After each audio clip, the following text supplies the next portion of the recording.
Jack. All right. You got this stuff? Yeah. All cleaned in oil. Oh, yeah. Beautiful. Beautiful. Let's get it on. Who are these guys? It's my theme music. Every good hero should have some. Hot damn, it's time to get down to the jam. It's time to get down, it's time to get down, it's time to get down to the jam. I said it's time to get down to the knowledge, gonna get on down with the know. On the morning coffee show, on morning coffee with Keith, here on Pop Culture Minefield.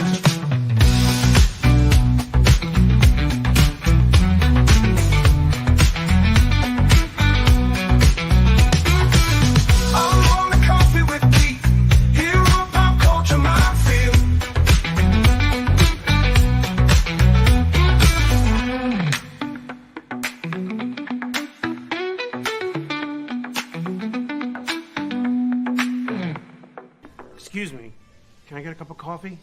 Black? Can't you see we talking? White? Good Thursday morning to everybody out there. Woo! You know, it's starting to get a little cool. getting heavy into the fall.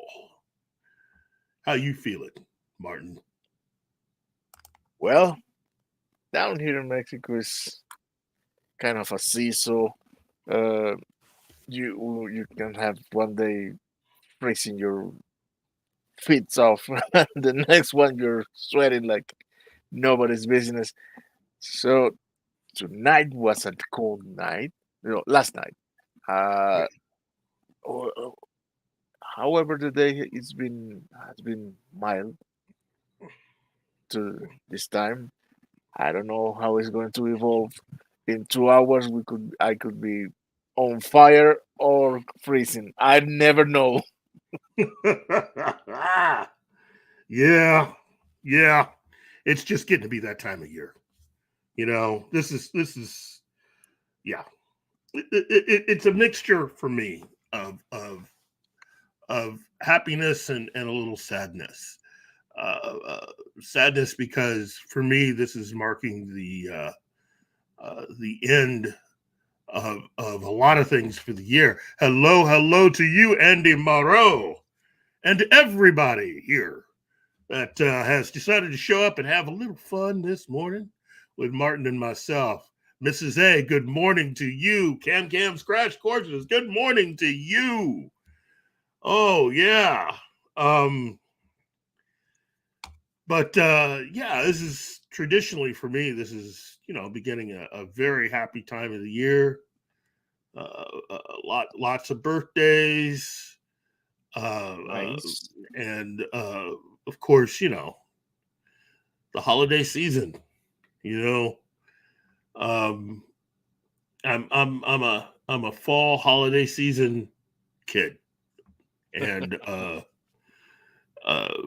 always have been. I've always loved this time of the year, and for those who are used to the way things go a little further east of here, for me, this kind of weather always came a little bit early anyway. And so for a good portion of my childhood, it was just fall was always the leaves turn, and then you got a lot of rain with it. So it was wet fall leaves heading into usually a damp Halloween, followed by a very cold Thanksgiving, but that's what I was used to. But as I've gotten older and gotten into a lot of really cool things over the years, it's also kind of sad because for me, this ends the convention season for me. Usually around this time of the year, the final major convention that I go to, Archon, is held, and that was fun this year. It was great seeing everybody. See, Cam's Crash Courses says it's already snowed here. Gosh, 2 times in the higher elevations. It's all melted, but a harbinger of things to come. Leaf peepers are here. I know it. I know it. But there's nothing like it, you know? And again, I think I said this last year. Oh, good morning to you. I gotta say, for me, it's just this has been a very odd year. Not really normal, but odd. Not bad, but odd. I'm able to at least look back at everything that's happened up to this point, and I gotta say, once I reach this portion of the year and go to Archon and look around at everything that's happened up to this year, and it being Thursday, today just also happens to be the first day of New York Comic Con. Speaking of events, and we will definitely be getting into that because there's a lot to go over and cover. I know it just feels like, haven't we done this before? Well, that was back in July, for San Diego. Now it's New York City, and we're getting into a few things. And I'd like to just say that overall, for me, I have always enjoyed having more than one of these events and keeping them kind of close together, comparatively speaking, because there is a lot to see and a lot to do. And this, just in terms of pop culture, nerddom, geekdom, this has been an odd year.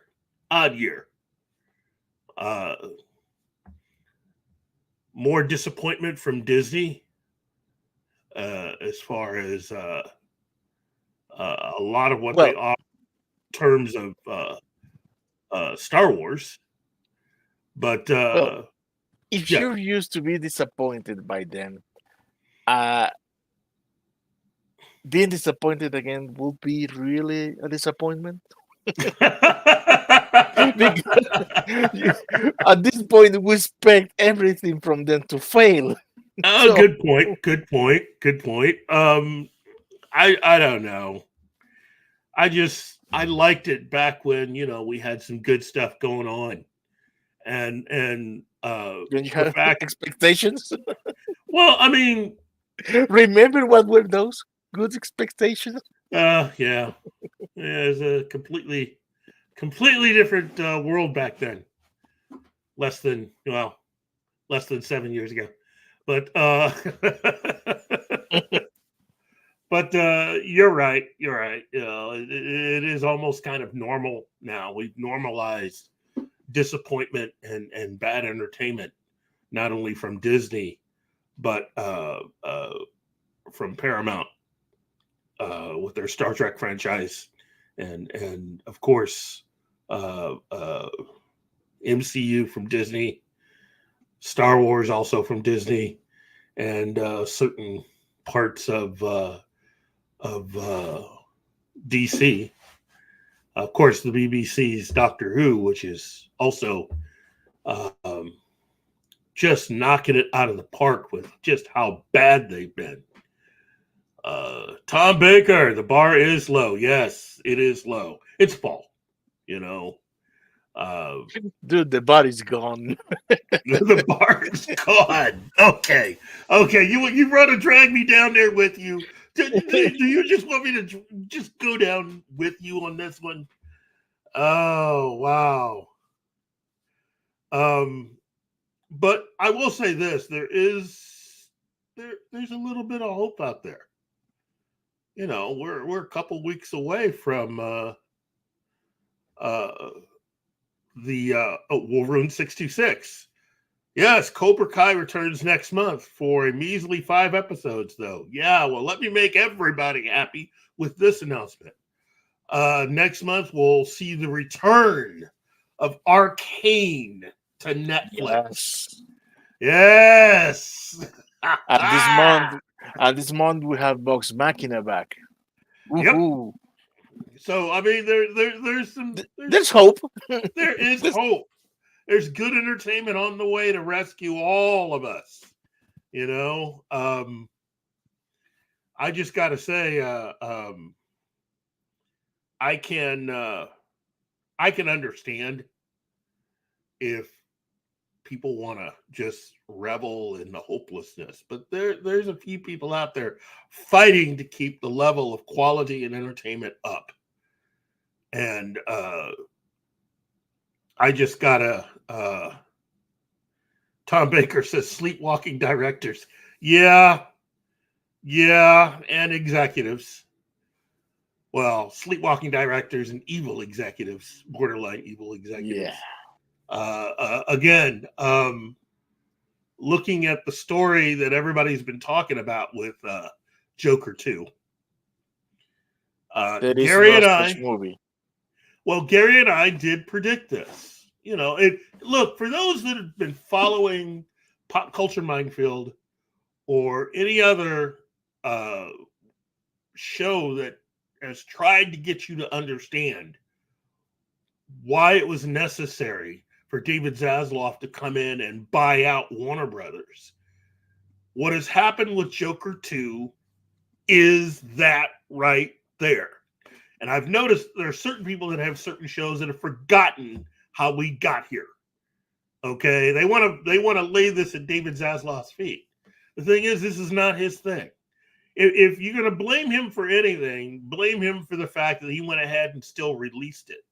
But the thing is the money had been spent by the people who ran Warner Brothers into the ground before he bought it officially. You know, this is part of all of the shenanigans that was going on in the last few months, that the people who had basically were getting fired were doing stuff. You may remember me telling you, everybody out in the audience, there's stuff going on at Warner Brothers. Yeah, David Zaslav is going to buy the company out. But you've given these people way too much time to cause mischief. It's the same thing that Paramount's been dealing with Alex Kurtzman and Kurtzman Trek. They've now acknowledged that the contract that Alex Kurtzman has was a poison pill done on purpose by the outgoing CEO, Les Moonves. Some people are just downright mean. And the thing is, Les Moonves, I never met the dude ever, but he never sounded like he was a really nice dude to me.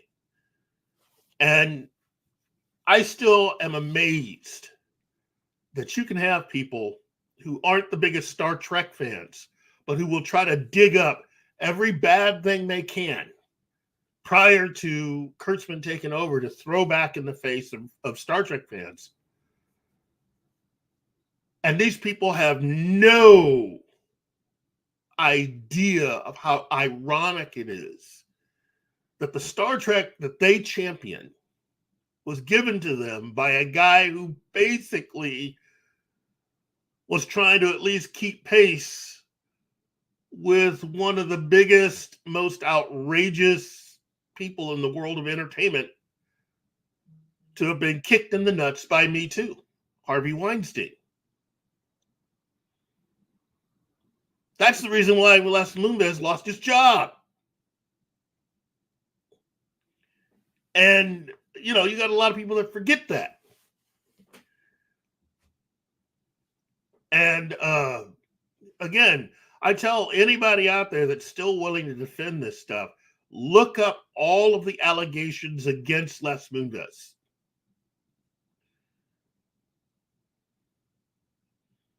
Look up Google Les Moonves and Sybil Shepherd. That's a good story.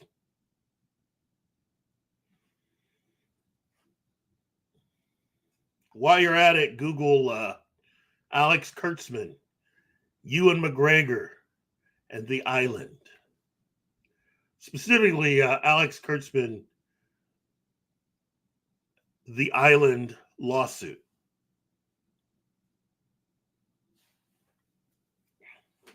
This is the guy who a lot of you out there says the Messiah of Star Trek. Well, that's your guy.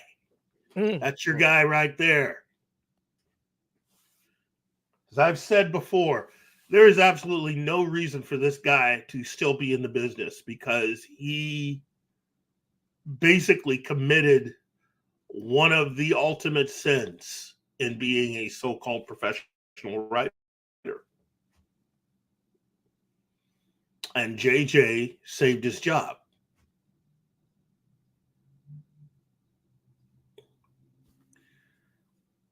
All things being equal, Alex Kurtzman shouldn't be where he is. This is a guy who is the poster child for having failed upward. Although I'm pretty sure, there'll be certain fans of K-Trek that might make the pilgrimage to New York Comic Con. I saw somebody just a few days back at Archon. I saw, in all my years of going to Archon, and I spotted one person dressed as if they're part of the crew of Discovery. One. I have seen more people dressed either in the style of DS9, Enterprise, Next Gen, and most certainly OG, absolute best Trek. This is the first time I've ever seen anybody cosplay for anything related to K-Trek. And the rumor that I heard is that things may not be as happy behind the scenes as Kurtzman and his people want you to believe. It's looking like filming has still not officially started on Starfleet Academy. Even though they had to pay to rent out all of the studio space and the facilities and build all those sets. As every day passes, that stuff gets expensive. Somebody's got to pay. And Kurtzman and his people, wow. I mean, you're starting to see it. Again, I don't wish anybody to lose their jobs or anything. I just think that Kurtzman and his people have just completely run Star Trek into the ground. And it's time to bring back the knowledgeable fans and the people who really are some of the biggest fans out there of Star Trek to just bring it back. I say there's no reason to bury K-Trek, but at the rate things are, well, at the rate of that, I can give you some. They're going to need to make some money off this. Now, can they make a lot of money to be able to offset how much has been spent up to now? No, I don't think they'll ever be able to make back a lot of that stuff, but they should make something. And let's see, Wolverine 626 says the trailer for the upcoming Russo brothers directed The Electric State, starring Chris Pratt and Millie Bobby Brown, has been released. He says it's meh, live-action Pixar vibes. You know, to me, I'll only feel bad if you mean current Pixar or Pixar from about 10 years ago. Now, if it's Pixar from about 10 years ago, I can deal with that. I'll sit through that. Current day Pixar, yeah. The thing is, it's a live action. I haven't seen the trailer, but I mean, if a live action gives you Pixar vibes, I don't know. Look, Pixar's really good. It's just too bad that in their hubris, the current people running it, as well as Disney, have just basically gutted that entire the entire Pixar campus. Now, on the upside, there's a lot of other companies, other studios who are going to start competing. So, on their behalf, I'd like to thank Disney and Pixar for basically just making it possible for all these other studios to be able to compete as far as animation goes.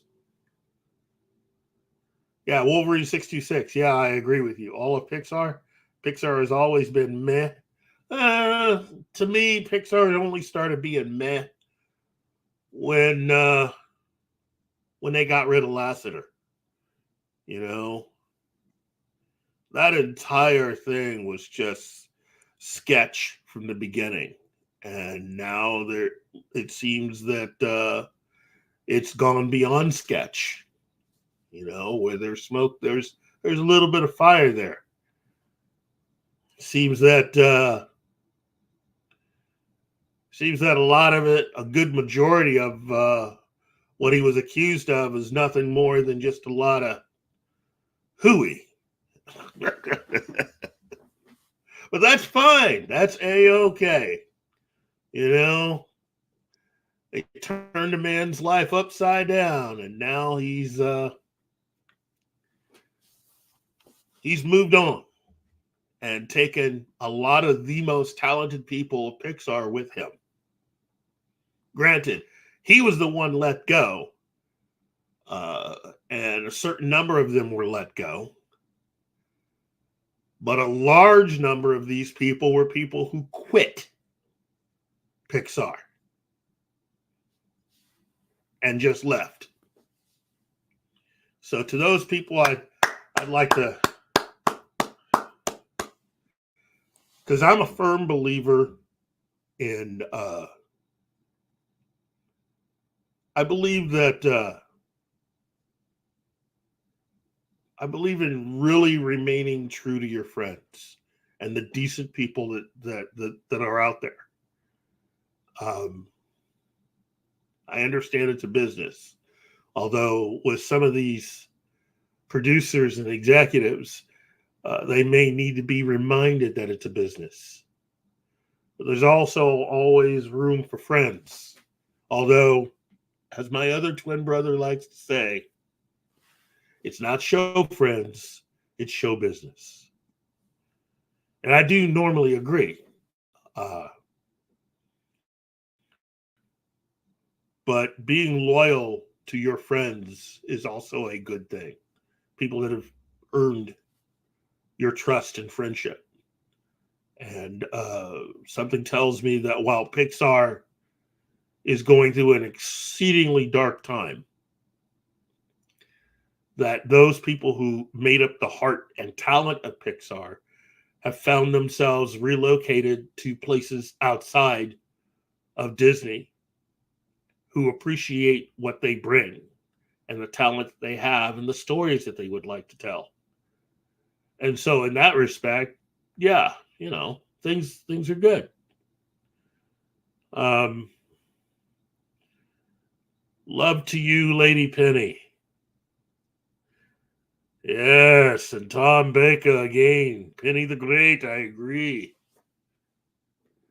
So, look, I think first and foremost, we should get to a few stories before we get to the main story. A few things that have come out about the world we live in and how we are doing things right now in the world of pop culture entertainment. So let me start off with a little something here. Now, first and foremost, Dwayne Johnson seems to have teamed up with J.J. Abrams, according to IGN.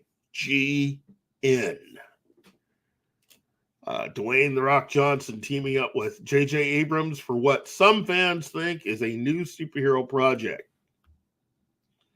This is by Kat Bailey, and it was posted on the 18th of this month.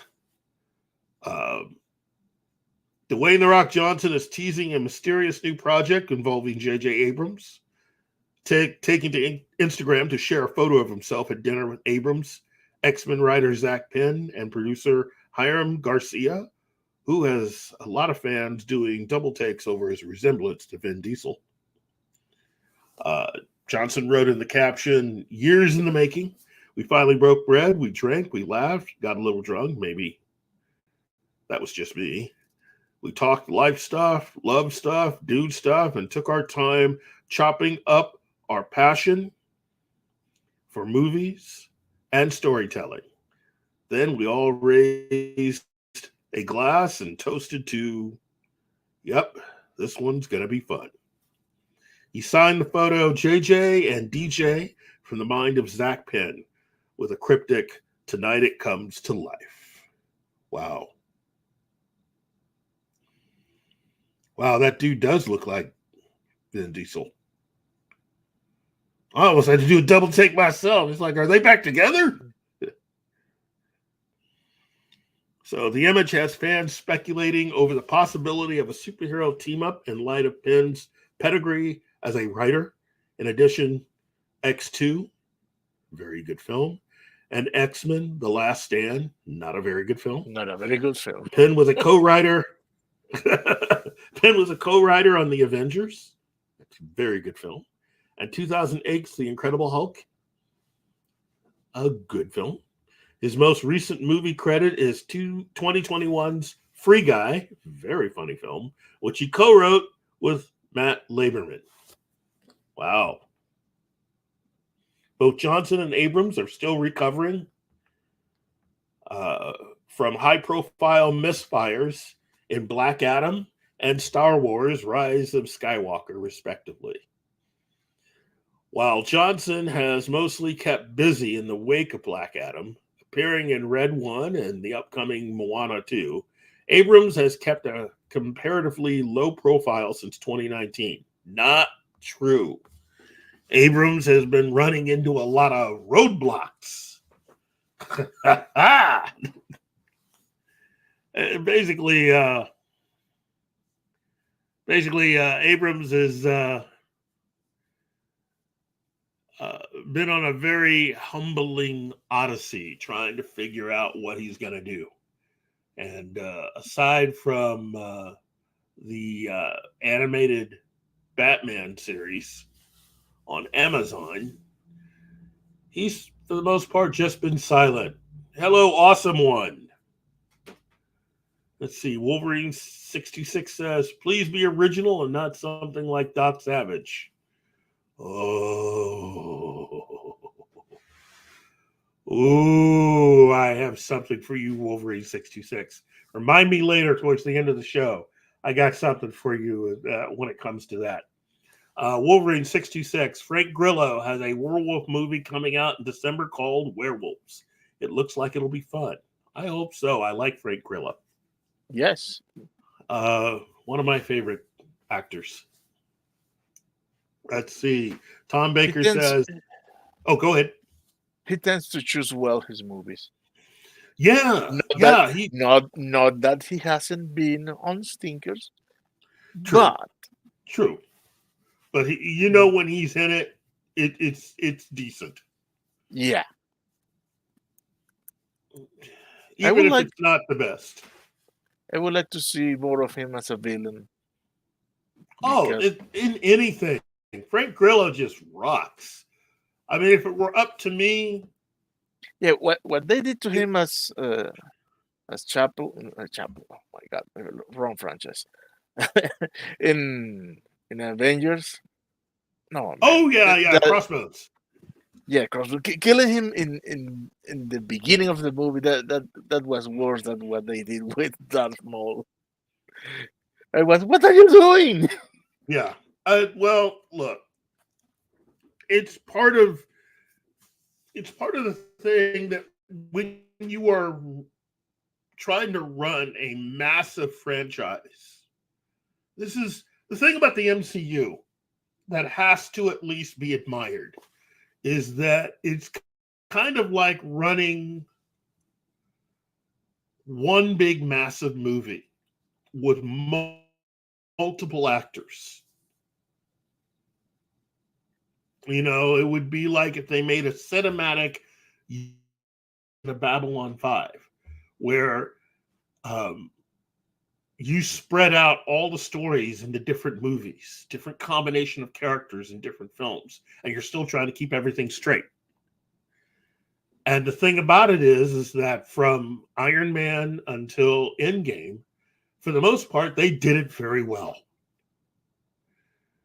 But once you get to Black Widow, it all completely falls apart because they tried to find a way of doing what they had done successfully, but they tried to find a cheap way around it. You had a lot of new producers being brought in whose edict was to find different reasons outside of just having people that are talented or fans come in to make movies and TV shows. And it didn't work. Almost every single person who they had working on every project, starting with Iron Man all the way to Endgame, had been a fan of Marvel Comics. You at least had someone in charge or someone in a position of authority that was a big fan of what they were working on. And what happened to them in the aftermath of that is that they were putting people in charge who weren't fans of the IP. They had no real experience with it. On the flip side, the problem with Warner Brothers is they had too many dumb executives making dumb mistakes. Again, Joker 2. That's a nice little present there from Ann Sarnoff. A little parting gift. That entire thing was born of a mistake. You know, the executives that made the deal for the first Joker movie didn't think the movie was going to be anything. And so they didn't really have Warner Brother heavily invested in that film. They were pointed to Wonder Woman 84 and Birds of Prey. So when those two movies stiffed and Joker went on to make $1 billion on a budget of way less than 100 million, way less than 100 million, they greenlit the sequel to cover their backsides because Warner Brothers made next to no money from Joker originally. And to add insult to injury, not only did that film do very well, it ended up winning a couple of Academy Awards. So the movie was greenlit as an obligation. And part of the reason why the director, Todd Phillips, had basically carte blanche to do whatever he wanted is that the people who were signing him to the deal to make the sequel knew that they weren't going to have jobs when he started production. So it's easy to make whatever deals you want if you know that the people coming in behind you are the ones that are going to have to pick up the tab. and deal with the aftermath. They didn't care. They really didn't.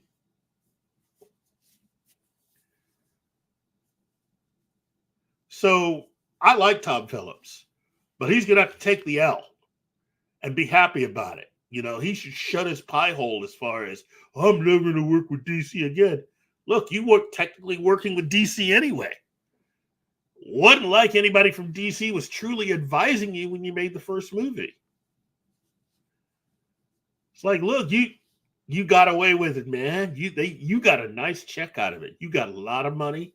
You got a lot of prestige. And guess what? For a project that was kind of small when you started and nobody really expected anything, you got to be happy with the fact that you at least created something that is an Academy Award-winning film. Because Joaquin got a lot out of it. So I say, take the L, go home. You got paid, dude.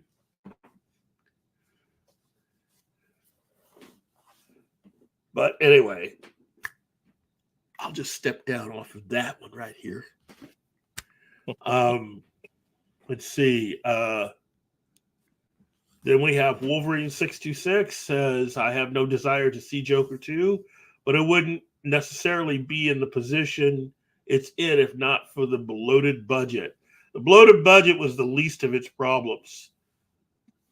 You had a situation where, as Gary and I said originally, we took the director and Joaquin at their word. They did not make that movie with the idea of making a sequel. Okay? The sequel had to be done to cover the backsides of all the people who messed up and didn't realize how successful the first movie was going to be. What are you talking about? I mean, you know, if... Hey, we have the first lady of the channel here. There we go.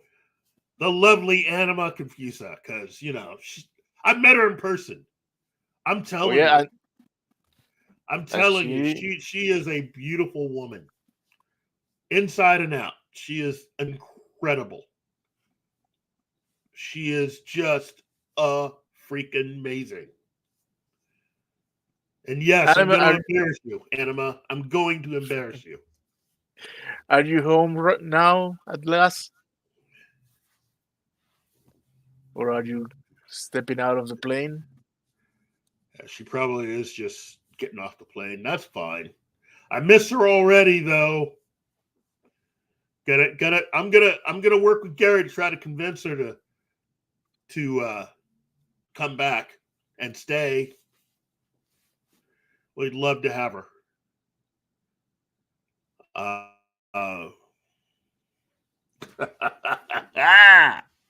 We love meeting you too. She got a chance to hang out with us, and yeah, she's amazing. You are amazing, Anima. You are just all that.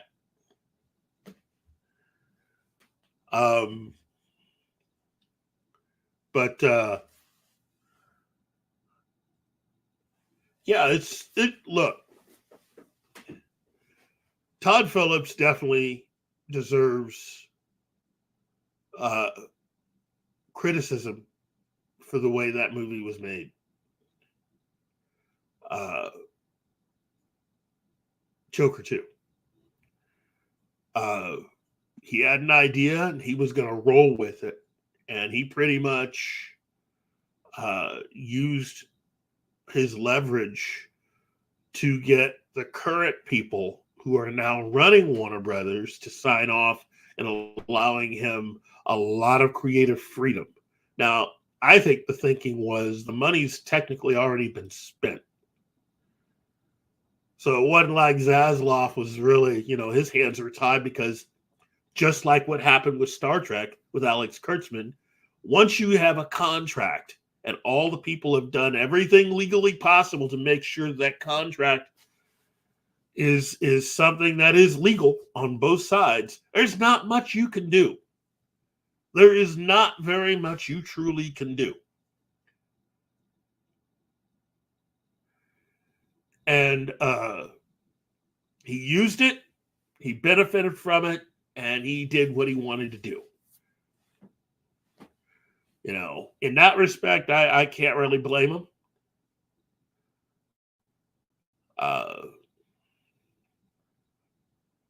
I just think that at the time when all this was going through, really, I don't even think James Gunn and Peter Safran had been named as the heads of the DCEU yet. So all this was just, you know, hey, see you later, Cam Cam. Let's see. Wolverine 626 says David Cornsweet has his post-Superman film lined up. Mr. Irrelevant, some 80s set sports ball movie from Skydance Sports. Yes, I heard about that. Look, David Cornsweet seems to be a really good actor. I got my fingers crossed. I hope Superman is a good movie. Yeah, I really do, because there's so much connected to it. Cornsweet as Superman. Well, The way I see it, he has only two things working against him to date. One, the suit doesn't fit him. Two, we all wanted Henry. mm-hmm.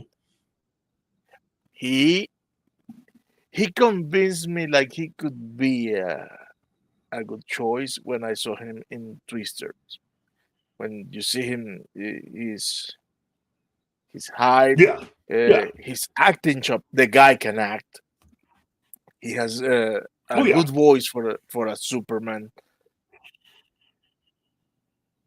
So he can conquer the fact that we wanted Henry. He can. Yeah. Let's see how the suit looks after post-production. And my oh my, let us hope it's a good script. Let us I hope agree. that. I agree. It's just, look, I think I don't want his shot at this character being torpedoed like Henry's was by a bad script. it'll be, I think, closer to what I originally have been hearing, which is this is a movie that is meant to showcase the world of the DCU as a living, breathing place. That it's like with the comics, it is a place that is filled with a lot of different heroes in it. And we're just watching a film that emphasizes Superman and his characters, along with all these other characters that exist within that world. Okay, hold on. Let's go back to Tom Baker. Nicolas Cage was going to do Superman with Tim Burton long ago. Yeah, that was a long time ago. I don't know what that was going to be. Well, here's the downside. Here's the downside, because this also leads us back to what I was saying about the X-Men movies from a while back ago, and also it has something to do with Bryan Singer's movie Superman Returns. Because of that film, that Superman film with Tim Burton, both Nicolas Cage and Anthony Hopkins both got paid, even though they never made the movie. They had a pay or play clause. And because of all the money that was spent for the development of that movie, even though it didn't get made, it's not like they spent the money and just wrote it off. The cost of all of that was added to the cost of Superman Returns. Oh, So, in actuality, if you take away all the money that was spent for all the various projects, including Superman Returns, if you took that out of the budget for Superman Returns actually was in the black. That movie made money. don't understand how, but Well, no, it's actually a normal practice within Hollywood. You know, it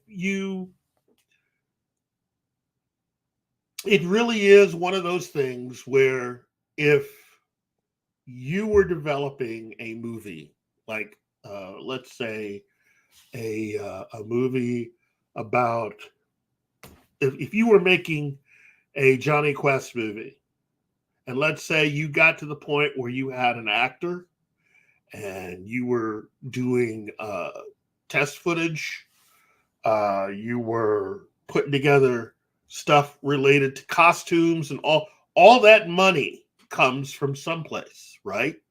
Well, usually when you spend it, you're spending it under the auspices that you're eventually going to get paid. You know, the studio is going to get this money back when the movie comes out. If the movie doesn't come out, that money has to come from someplace. So let's say you made it through, you did a lot of that stuff, you had your actors, you had a script that you thought you wanted, you were done location shooting, you at least scouted a few places, your actors had pay or play. And let's say all told, let's say you spent maybe let's say you spent $40 million all told. But you weren't able to make the movie.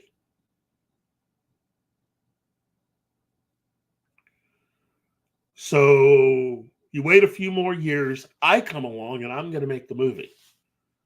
I've got my cast. I got everything. I'm able to actually start production. We roll. We make the movie. The studio has to figure out a way of getting their money back from what you had tried to do. So the cost of what you did, that $40 million, is going to be added to my budget. So if I make my movie for $50 million, that means all told, it's a $90 million project.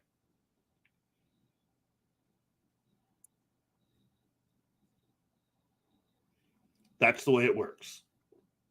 And that's what happened to Superman Returns.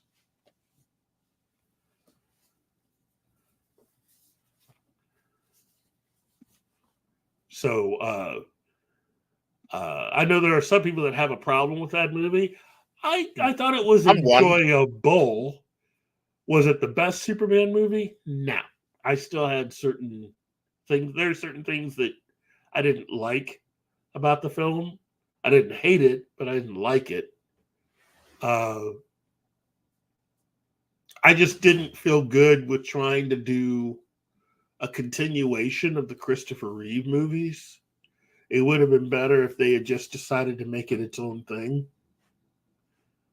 Yeah. But that's just me. It made no sense to me. The difference, because they said the movie contemporarily. Yes. But it's a direct continuation of a movie from 20, 30 years ago. But it happens today. That was a bad idea from the beginning. Well, I understand the thinking. I understood the thinking because Bryan Singer was a big fan. And at that time, back then. Yes, but then do it a period piece. Yes. Yes, I agree with you. But again, I totally understand because even a lot of film goers of the audience, half of them weren't ready to let go of Christopher Reeve. There was no way he could have been in the movie. He could not have been Superman, but there are a lot of people that just weren't, they weren't ready for someone else to don the tights. Mm. So I feel bad because that's an almost near no-win scenario on that end. So, but that was also part of a whole thing where there was a whole different look and feel to everything when that movie came out. I dislike this suit so much. Oh my god, I do not like that suit at all. You mean the new one, No, the one from Superman Returns? Superman Returns. Yeah, it's not my favorite. I thought his The shield Yeah. was too small. I thought the shield was way too small. The red, I agree the with red you. is not the correct red. Yeah. Well, there are little things that had to be done to differentiate the costume, and again, everybody does that. Everybody does that. Whenever you are making a movie that is part of a long line of films or you're continuing a character, everybody that comes along, every filmmaker, every director, every creative wants to do something slightly different so that it is helpful in differentiating between that what they're doing from everything that's come before. It's like the whole thing with the James Bond movies. There are a lot of James Bond movies, but if you're a big Bond fan, you also know that every time a new actor played Bond, they made tweaks to the character so that that version of Bond would not be confused with any previous version. Or, as I've said on several occasions, they handicapped all of the Bonds after Sean Connery. How so? Because they found different rules for how they did everything. Connery's Bond was the Bond originally from the books. They adapted that character. So when you had, they had rules for differentiating all the other actors who came after Connery. Initially, they found that when George Lazenby played the part of the reason why people had a problem with him is that they went ahead and just had him step into the role. So by the time Roger Moore came along, there were certain do's and don'ts that had to be done in order to differentiate Roger Moore's version of the character. For one thing, Bond never drank by himself. So Roger Moore's Bond, you will never see him drink by himself. The drink is part of a disguise. And also, you never saw Roger Moore smoke. Even though Sean Connery's Bond smoked. There's little things they put in all of the versions of Bond after Sean Connery to make them different from the Connery version and also the previous version before that. So you could see the subtle differences. But that was done so that you don't confuse the audience too much. Personally, I don't get it, but By the way, I'm sorry to interrupt because Wolverine is pointing out something here that I had no idea. What do you know about this? Is Cryptos in the movie? Yeah, that was the big reveal yesterday, dude. What the fuck? Oh, dude, no. Okay, wait. I need to forward you something then. Yeah. Okay, my first question is, what's the breed of the dog they're using as Crypto? You have to see because they released a picture. Oh, There's a Do you picture. Do you have it? And I gotta say, personally, um, I think this was going to be hard anyway. um, I just, how do I put this? I personally would have, well, no, because that would have led to spending a lot of money. I personally probably would have used CGI to create crypto, but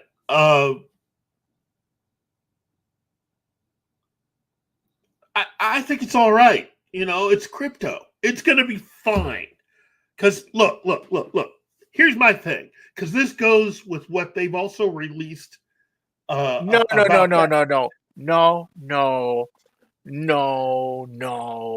Oh, you saw the picture, That didn't dog you? is not crypto. Crypto is a short-haired dog. I know, but What? again, No.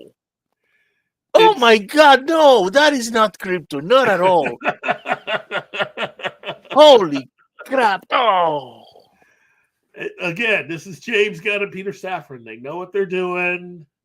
Look. Okay, you know what you're feeling right now? It's exactly what I was saying about Kyle Chandler being cast as Hal Jordan. That's exactly what I was saying. And I'm right here, right there with you. He's not a. But they're doing it on purpose because everybody knows where they're going. It's not like it's a big secret. We're all just biding our time until they do it. This is all just a front so that you could have Jon Stewart as the Green Lantern of Earth. That's exactly where they're going with this. And again, I said from the beginning, I got no problem with Jon Stewart at all. The problem I have is that you're taking away all the stories that allow Jon Stewart to be Jon Stewart. And if what they have released okay, look, let's just go ahead and have this discussion. I was going to do this for a little later, but basically they're looking for the love interests for this TV show called Lanterns. Okay. And Kyle Chandler and Aaron Pierre both are going to have relationships in that show. Now, based on the descriptions, this definitely does not sound like anything out of the comics at all. No, because John's partner is dead. No, they're not even doing that, dude. No. The very fact that they're having Hal Jordan and Jon Stewart as partners and making their ages. Oh, you didn't hear. No. Hal Jordan is the guy that is training Jon Stewart. Yeah, I know. Yeah, that's not how it was in the comics. So what is he gonna say? I'm too old for this shit. Maybe. Already with that, you've already stepped outside of the comics. Just with that right there, you've stepped outside. Because now that signifies that you're not going to go and do the storyline where John ends up meeting his wife. You have completely blown a hole in that. So this was from comic book movie. No, Wolverine. They're not going to do that. Calling it now. Stewart and Hawkgirl going to hook up like in the DCEU. Yeah, that's not going to happen. That they're also not going to do that.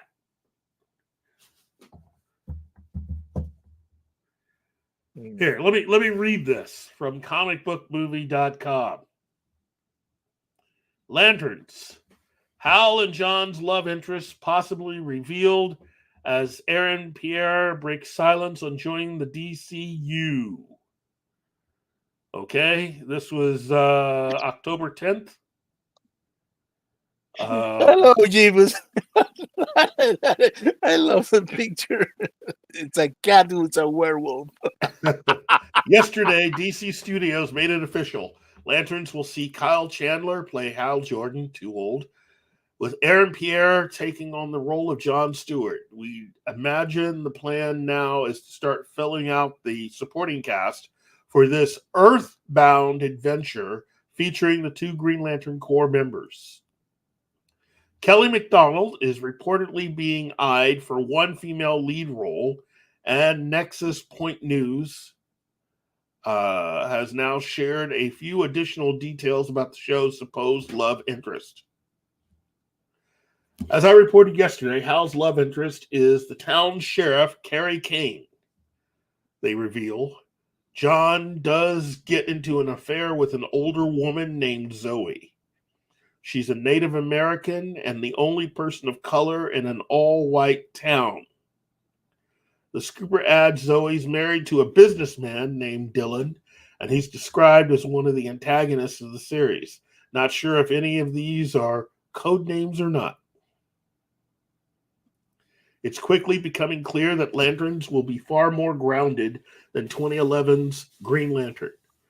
While we'd imagine the show is going to spend at least some time on Oa, the majority of this story is likely to be spent on Earth with a true detective-style murder mystery. As for why Hal and John would get involved, the victim may be a Green Lantern Corps member. That's still speculation. Basically, they are going out of their way to play up the whole true detective aspect of all this. So basically what you got is someone who's not very familiar with Green Lantern, but they know True Detective. And they're going to try to make up for not having any knowledge by just writing it a particular way.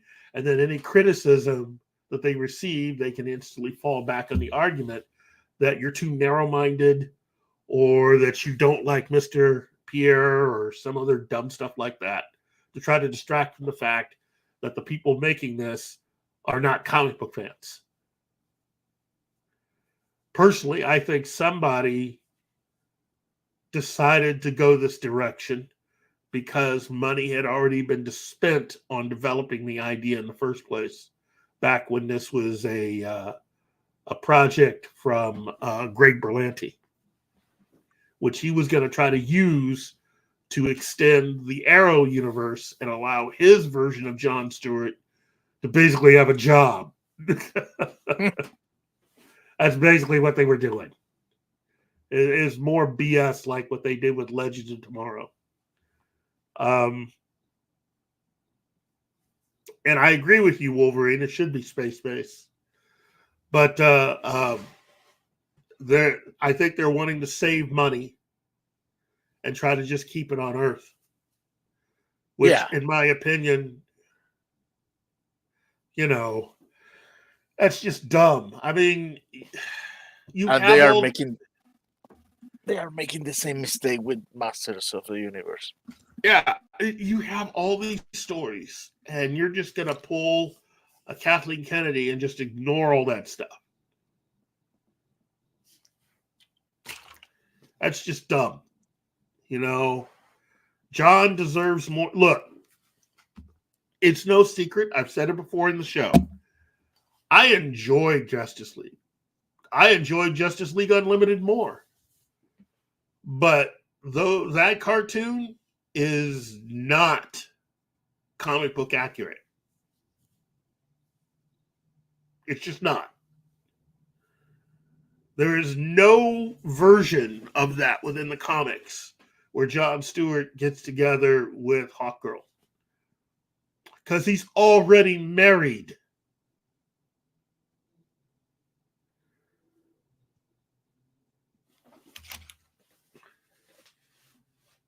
So, that's a great story. It's an incredible love story. And they're just going to, we're just not going to do that. It's like, okay. You're just basically wanting to just skip one of the greatest comic book romances out there. That's fine. It's not the first time Warner Brothers or somebody doing something with DC has decided to skip doing something like that, especially characters of color, but that's fine. And then you're going to have an older actor play Hal Jordan just because. That way, when we kill him off, it won't be that big a deal. It's like you guys are taking this a whole new direction. And I mean, that to me is part of the reason why I'm very apprehensive about the DCU. You combine all of this information for Lanterns with what has been revealed about Brave and the Bold, and wow, you guys are really going a different direction with a lot of this stuff. Chris Mundy, who may be the showrunner of Lanterns, was the showrunner of Ozark and was involved with True Detective. I'm glad he was. Nothing about what you just said makes me feel like he's going to turn anything in that I'm going to want to see as a Green Lantern fan. You got to remember,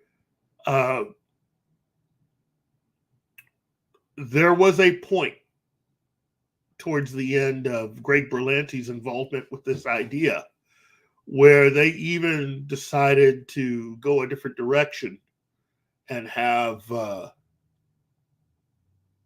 Alan Scott and Kyle Rayner as the leads. But they were going to do the new version of Alan Scott and not the OG version of Alan Scott, because they wanted to have a gay character on the show.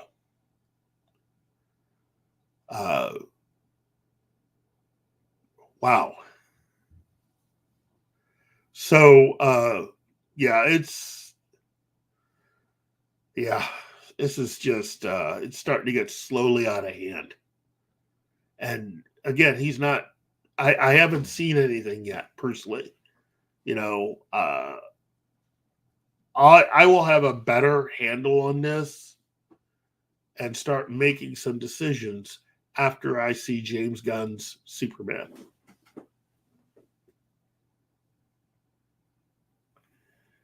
Yeah, I understand, Jeebus. I do. I was just hoping that he would be a little more in keeping with the source material.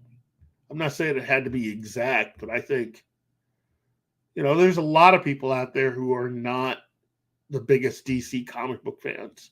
So they don't look beyond a certain, group of characters. So for many people, this is their introduction to the deep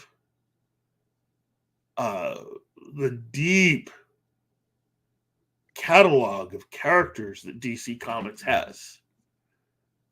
At least with Peacemaker, he found a way of bringing about certain characters, even though the Peacemaker television series turned Vigilante into a joke. Vigilante is a bad A character. And they turned him into this nerd. Well, let's see. Maybe in the next season they move him more into badassery territory. Well, you would need someone who actually looked like a badass, because Vigilante, that's more of a James Bond, but as an assassin, is really what Vigilante is. The way they have the character on Peacemaker, far from it. And what James Gunn has basically communicated is, yeah, they're making changes, but it's changes to basically take all these characters and put them within the version of the DC universe that connects to what he's making. Meaning, it's going to be the same characters, but inside the DCU universe. So there may be some differences. And this may allow them to even have certain characters who were probably killed off in season 1 to come back and be a part of this new version of the universe, because everything's changed. Peacemaker season 1 was in a whole different continuity or universe of DC. That is the one that's actually attached to the Zack Snyder universe.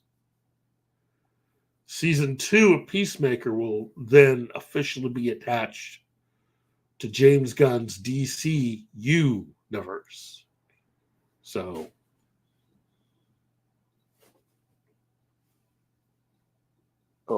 did you know we're gonna have Rick Flag Senior in the next season?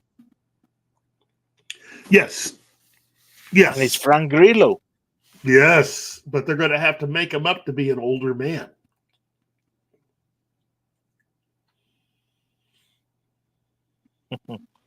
I suppose he will be hunting down Peacemaker because he won't be too happy with what happened to Ricky Jr. Yes. Well, that's part of the that's part of what they're building into season 2.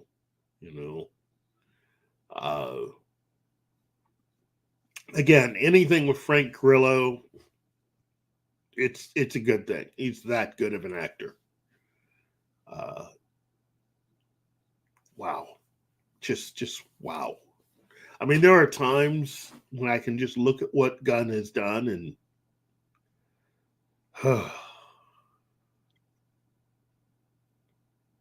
Guardians 2, man. I can get past that movie. Guardians 2 is very well done.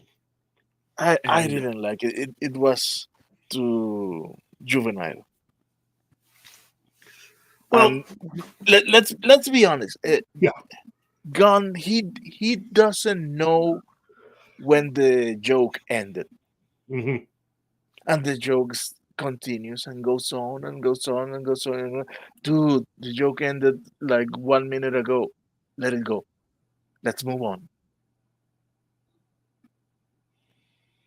That's true. However, for some reason, and don't hate me, Wolverine, but for some reason, his humor worked on Peacemaker. At least to me.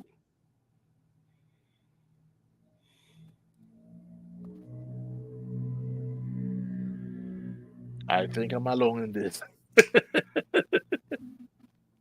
You know what?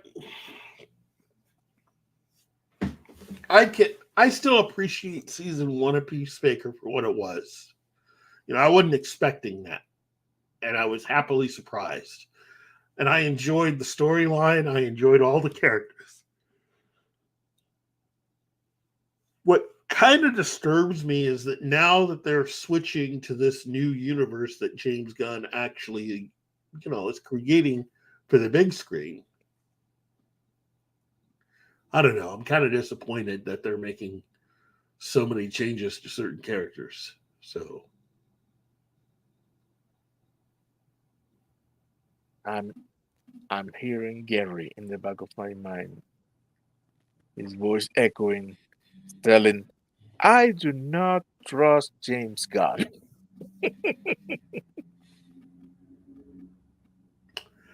yeah, that does sound, yeah.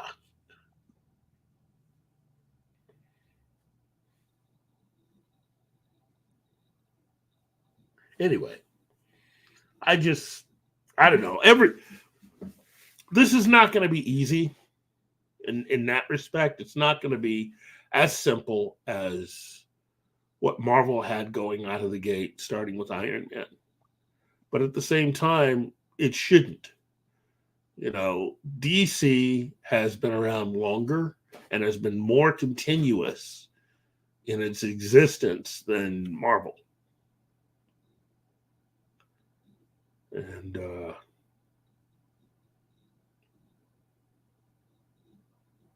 Yeah. Yeah. But I don't you know. know, I need more time. And the thing is, we're going to have more time. It's still going to be a while for a lot of this stuff. You know, this is not something that is instantly going to happen. It's going to be a little bit.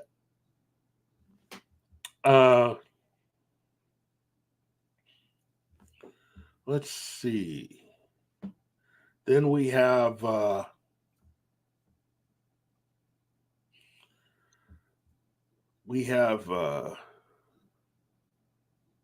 here we go. So the other thing that I was wanting to talk about is why did my screen go black? Well, we haven't lost you. We can still hear you. So there's that. Technology. Ain't it marvelous? It is just so loverly. Oh my God, Wolverine! Gee, that gave me goosebumps. Yeah, well, Jon Favreau would be great. Although, personally, I think Jon Favreau should do something along the lines of I think Favreau should be allowed to stretch a little bit.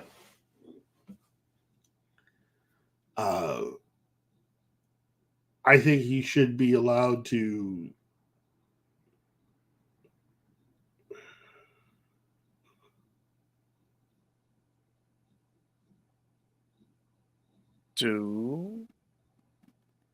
well, here.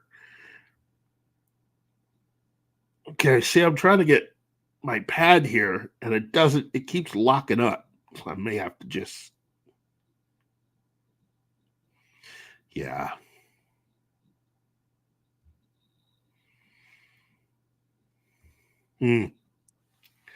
Well, I had another news story here.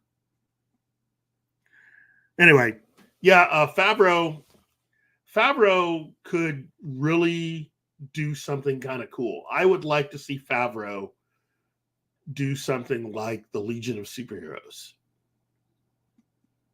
That would be fantastic because it would allow him to do multiple things at one time. Okay? Here's what I mean. The Legion of Superheroes really is closer to being the closest equivalent to what Marvel has going with the X-Men. But it is also, it's Justice League meets the X-Men, meets so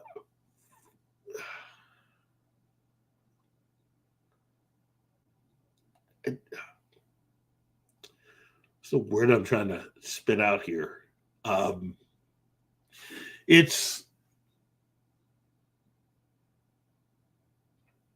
hate to use this, but it's also all of that combined with J.J. Abrams's version of Star Trek. So it's got a little bit of a, Star Wars flavor, which is something that Favreau is familiar with. Also being one of the people that behind the Orville. I think doing something like the Legion would really help Favreau to just live out all the stuff he wasn't able to do with Star Wars. And then also do all the superhero stuff that he'd always wanted to do. He never got a chance to direct the Avengers. And you've got a lot of great characters, a lot of great villains, and it's all in the future.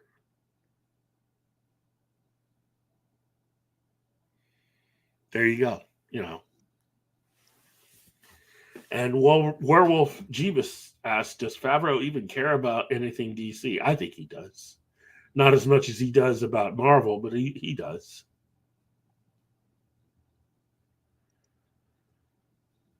get John Lasseter to do Legion of Superheroes. I'll take anybody. Seriously.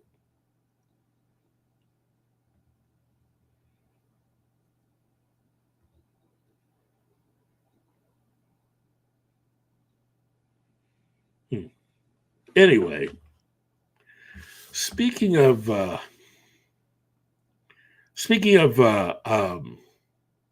franchises that don't get a lot, earlier I was talking about Star Trek, and there's a story that I found that I think actually gives, it would have been nice to see this. It's from Slash Film, and the headline is Star Trek The Next Generation almost brought Khan Noonien Singh back with a twist. It's by Whitney Seibold. It's from October 13th. And the story is when he first appeared in the Star Trek episode Space Seed, February 16th, 1967, Khan Noonien Singh, Ricardo Montalban, was merely a villain of the week. Khan was a remnant of the long-ago eugenics wars, a conflict that broke out on Earth in the late 1990s and which contributed to the near destruction of the planet several decades later. Khan, genetically enhanced, managed to escape Earth in cryogenic stasis, only to be found and revived by the crew of the USS Enterprise nearly 200 years later. As one might predict, Khan, still thirsty for power, attempted to take over the Enterprise. It wouldn't be until the release of Nicholas Meyer's Star Trek II: The Wrath of Khan in 1982 that the character would become mythic. Montalban returned to play Khan, that was to return to play a Khan that was miffed after having been abandoned, and who goes on a mad quest to find and kill Admiral Kirk, William Shatner. In Space Seed, Khan and his genetically enhanced brethren were dropped off on an uninhabited planet, invited to build their own masterpiece society. A solar cataclysm, however, swiftly transformed the planet into a desert wasteland, and Khan was left high and dry. Enraged at Kirk for not checking in on him, Khan hijacks a ship and aims to ruin Kirk's life. Hello? Here. Oh, okay. Let's see. By the end of Khan, however, the villain's scheme is foiled. Shinadsky. Yeah. No, Yeah. not British. Indian. Well, originally he was going to be, let's see. He was going to be... he was from India. I know. Was from India. But he was going to be played by... oh,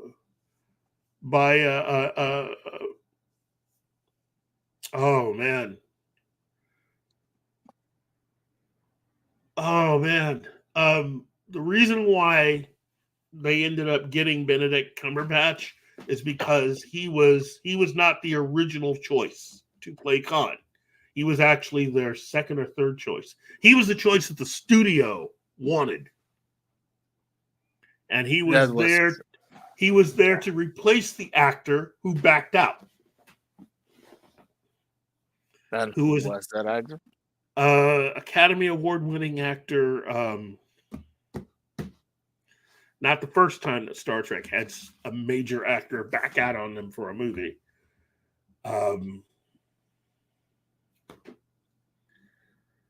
Oh, geez. Oh well. Oh, no. It is good to.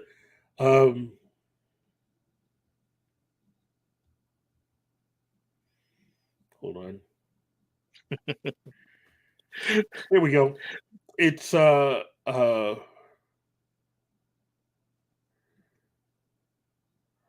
Benicio del Toro. You know him as what? Yeah.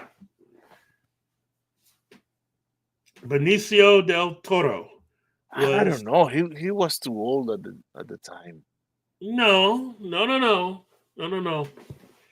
You can go online and find the sketches that they had from the making of, or you can go into the special features of that movie, and you still have the drawing. And Benicio would have, Khan, the way that he was written for Benicio del Toro, and you're right, Wolverine 626. I think Udit Fur would have made a good Khan. Uh, Although he ended up becoming an actor closely associated with K-Trek, though. But Benicio del Toro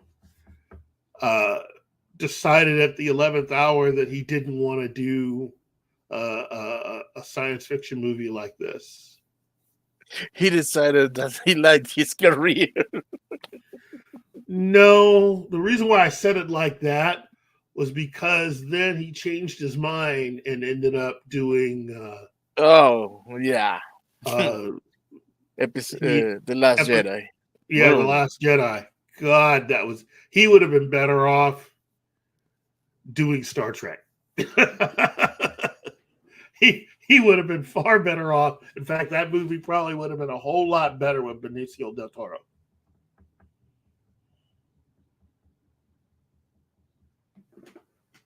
Mm. So,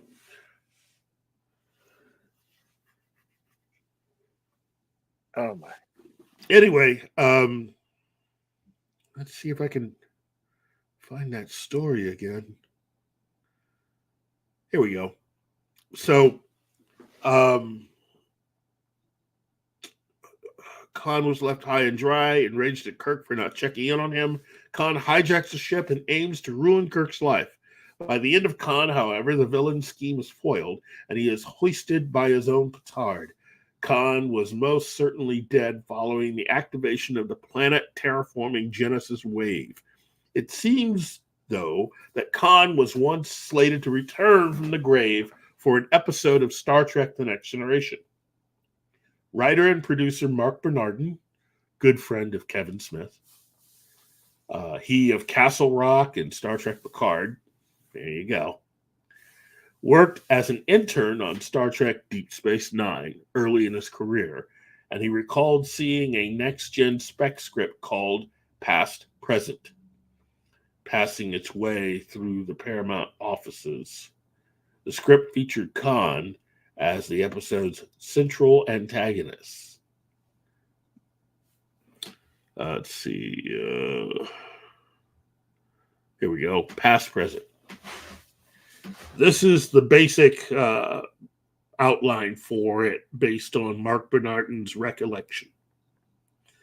Thanks to fantastical warp drive technologies, the ships on Star Trek are merely able to sail from star to star without too many delays. If there are delays, they either happen in between episodes or during time-saving edits. Bernardin recalls Past Present taking place during one of those delays. Most ships in the Next Generation era are capable of traveling at warp 9, which is about, well, nobody cares about that part.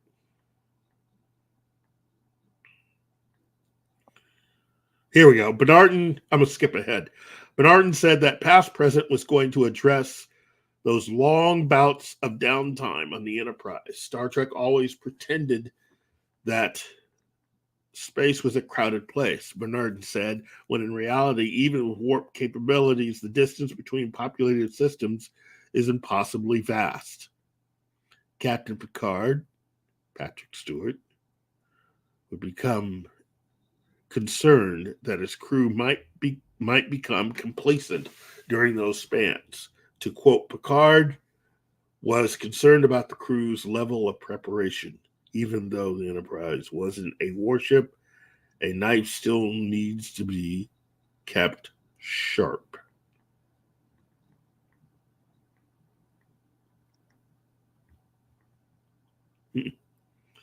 Let's see.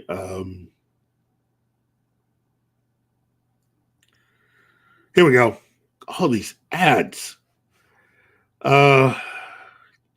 Then during one of those dull, long starship rides, Khan was to attack out of nowhere, Bernardin continued.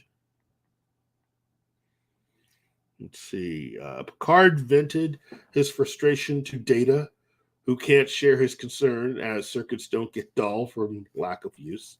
Later, there's an attack on the Enterprise from seemingly out of nowhere. It cripples the ship.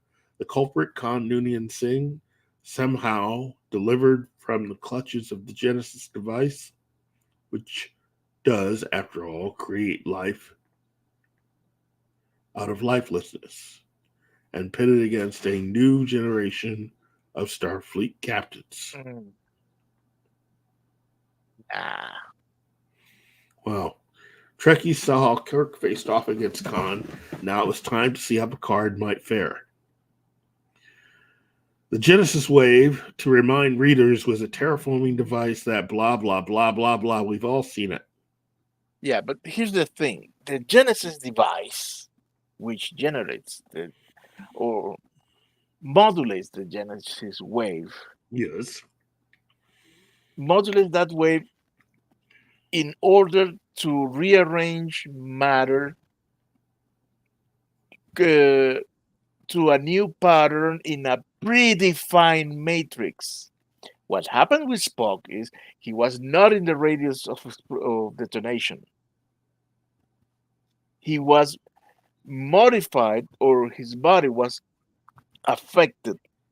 His dead body was affected by residual radiation of the Genesis wave. Whereas Khan was vaporized by the explosion of the Genesis device. And the Genesis device has not in his matrix the pattern for Khan. So, Genesis device cannot revive Khan. Good argument. Yeah, I'm a nerd, I know. Good argument. No. Look, Martin, I'm kind of, I'm more like with you. Let's see. Wolverine 66. Was it Warp 9 or 10 where Janeway and Paris turned into Oh salamanders? no, it was way past Yeah, that. it was way past that. Let's see. Let's see. It seems that for past present, the Genesis wave would have done something similar for Khan. He would explode in the vacuum of space in Star Trek II, but the Genesis wave would reconstitute his cells or something such. No. Sadly, Bernardin doesn't quite recall all the details of Khan's return. He does recall, however, the twist ending in which, in what might be considered a cop-out. Khan would not be real, Bernardin said. I don't remember the ins and outs of the plot, but the upshot was that Data took Picard's musings as an order and created a simulation that would challenge the entire crew.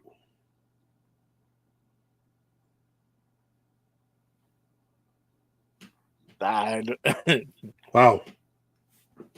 So it's a holodeck thing. Yeah, the whole thing is a holodeck thing. Yeah, it's the Moriarty episode again. Basically. And Mark Bernardin's trying to remember all. Look, that again, that's a good idea to anybody that's not a Star Trek fan. That is the problem with a lot of the franchises. There's nothing wrong with doing new things with old IP as long as you get fans of that IP to do stuff. Because if you're going to keep giving it to people who don't know what the blank they're doing, you're going to keep getting it wrong. The only difference is their ability to be able to argue is all couched in making it seem like the person who's criticizing them has some sort of an agenda or hates them or some variation of that. But in actuality, it's people just doing what they've always done, which is, you want them to communicate whether or not they think it's good.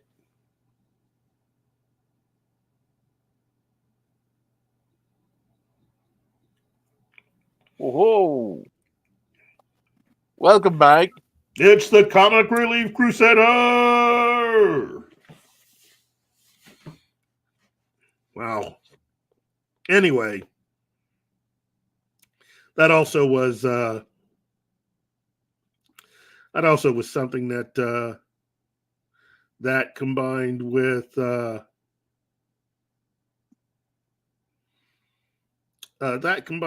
other story that came out, other Star Trek story that came out. Fans are done with Star Trek Strange New Worlds going off script with specialty episodes. It appears as though fans have had enough with Star Trek Strange New Worlds seasonal oddities by Chad Porto yesterday.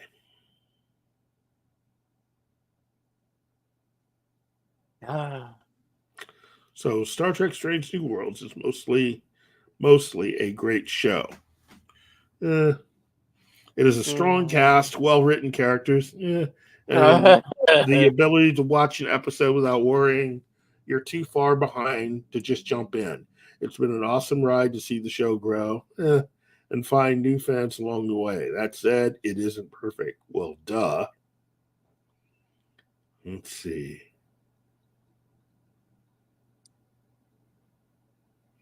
Anyway, in fact, there's one element that is seemingly holding the show back. Their seasonal oddities episode. In season 1, it was the 8th episode where the entire story was straight out of a fantasy book for kids, with everyone dressed like they were in a fantasy novel. The second time was season 2's 9th episode, aka the musical one. Both episodes, season 1's The Elysian Kingdom and season 2's Subspace Rhapsody, found some fans online due to their quirky nature and utter defiance over what Star Trek was intended to be, which is a problem. You know, and that is what happens when you recruit your writers from freaking Tumblr. Yep, and other such places.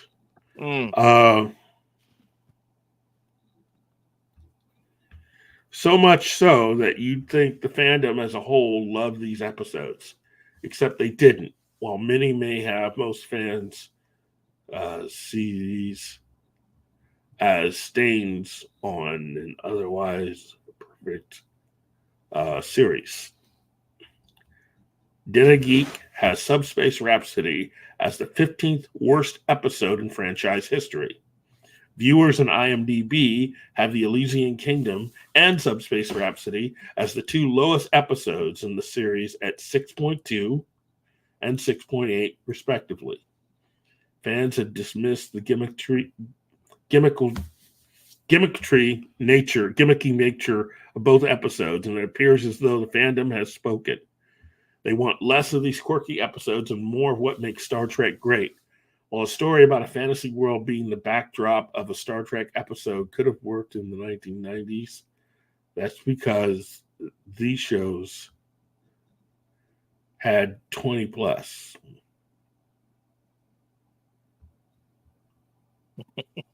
Wow. Thank you, Wolverine. Man, you can say whatever you want about Joss Whedon. Yes, Shinaski, you can hate it all you want, but he's the only one that had made a musical work in a regular show. Yeah, again, that's because he understood the rules. You know, the songs are used to propel the plot forward, not to stop everything in its tracks so you can have a good time singing and then go back to doing what you're doing. You know, you have to understand what the music is for. Wow.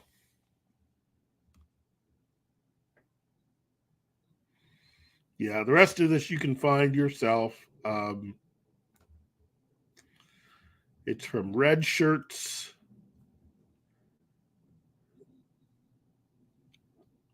Let's see. Red Shirts Always Die. That's the name of the site. You're right. The Xena musical episode also worked. Yes. And sometimes you don't even need to do a musical episode. Sometimes you can have something else be the basis of what you're doing. On Angel, instead of doing a musical episode, they did a episode with puppets. Oh, I loved that episode, man. Yeah, that was Angel. It was called Smile Time, and it was that's a great episode. So I just got to say, if it were up to me, I would cancel every single Star Trek show but Strange New Worlds. And it would be under the caveat that I will not increase their episode count, but they better make this season the best season anyone's ever saw.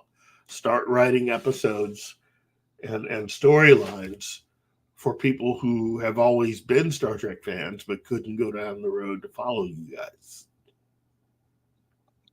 You see, I will stop everything. Okay. And I mean everything. Then go back to the drawing board.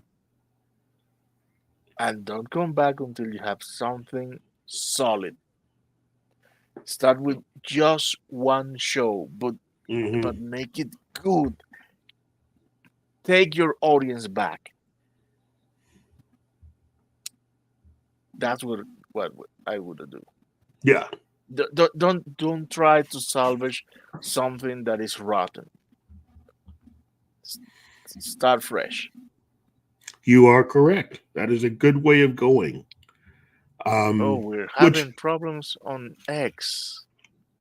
Oh. Well, I was just going to say, that brings us to our main story here on Variety about New York Comic Con, which is embracing horror, ticket-free content, and even more cosplay for 2024. Yay! Basically, one multi-year pandemic, 2 Hollywood strikes, and New York Comic Con is back for its first true full event, kicking off today. And though the early days of COVID-19 are behind us, certain aspects of how live events change between 2020 and 2024 are apparent in this year's show, like the inclusion of a free live stream for several of the con's top panels held at New York Comic Con, or New York's Javits Center for the 4-day event. Wow, ad. Gotta love these ads. Come on. Get off there. Wow. Just wow.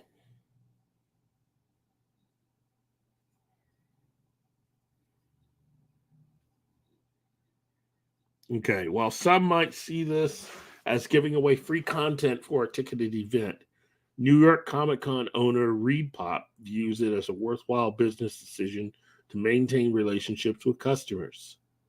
Wow, so they should be doing...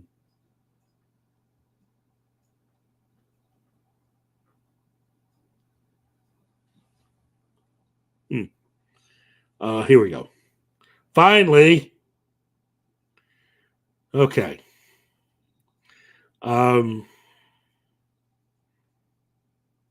Comic-Con owner Reed Pop views it as a worthwhile business decision to maintain relationships with customers. Ad. Jeez.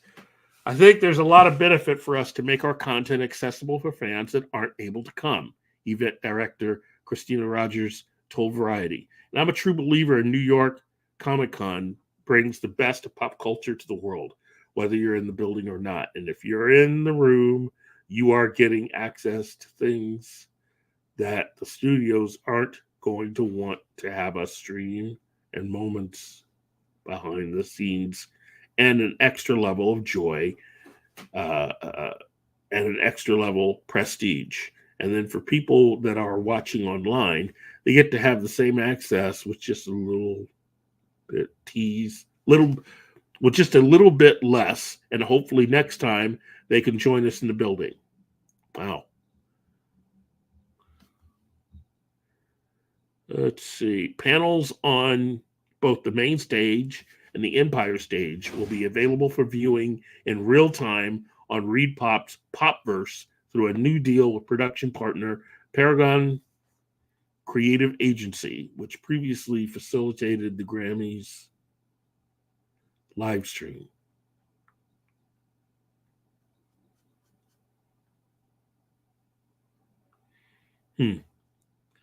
Okay, look, one last time. Ads.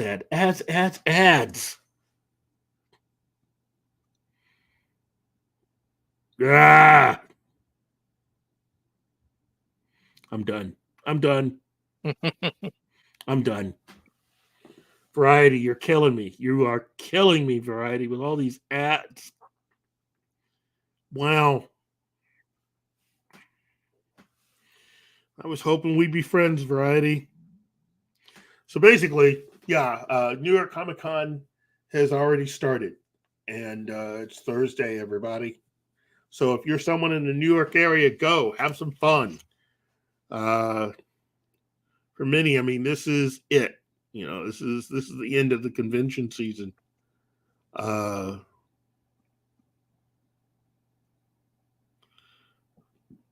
Okay. Okay, we're back on X. Man, that was weird. It was really, really weird. But... Well, according to Kotaku, when and where to watch New York Comic Con 2024 panels. The pop culture event of the year is happening in New York City right now. This is by Kenneth Shepard, and it was published 3 hours ago. Like, I'm going to take anything that Kotaku says seriously. True. New York Comic Con has become a central hub for the entertainment industry. Every year, some of the biggest names in movies, TV, games, and comics gather in the Big Apple to talk about their upcoming projects. While we'll no doubt be covering some of the news coming out of the convention here at Kotaku, you might be wondering,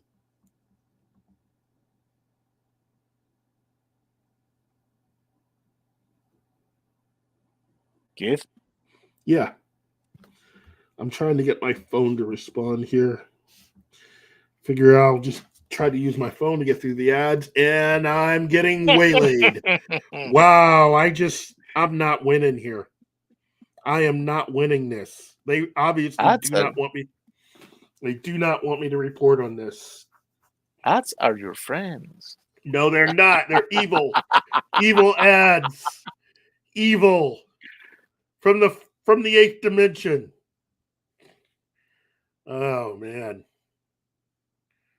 Let's see if I can do this.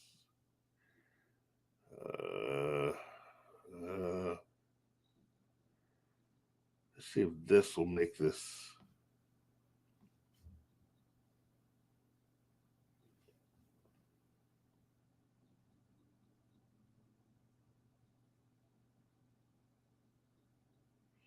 There we go. Oh, God, that. Oh, jeez. Oh. Oh, man. I hate ads. I hate them.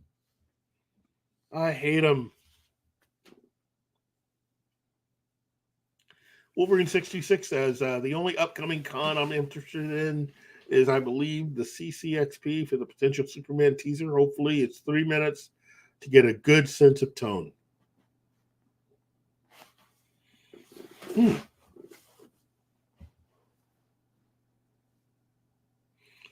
Never thought I'd hope for a 3-minute teaser trailer. I typically can't stand 3-minute teasers. Yeah, well. Wait, 3 minutes is not a teaser. That's a full-fledged trailer. Actually, I know what you're saying, but yeah, it is. They make teaser trailers that now last about like regular trailers.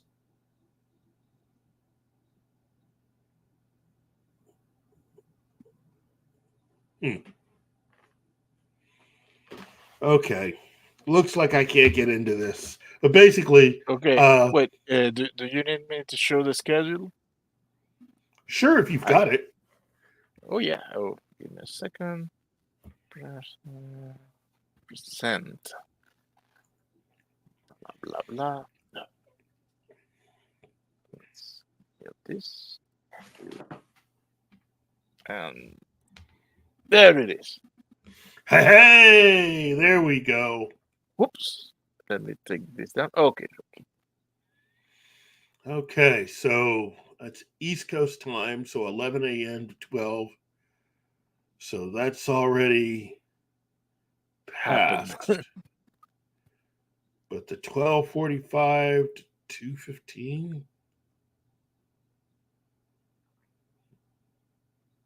Batman Ninja versus Yakuza League. Batman Azteca. Okay. Oh, the presentation of Electric State.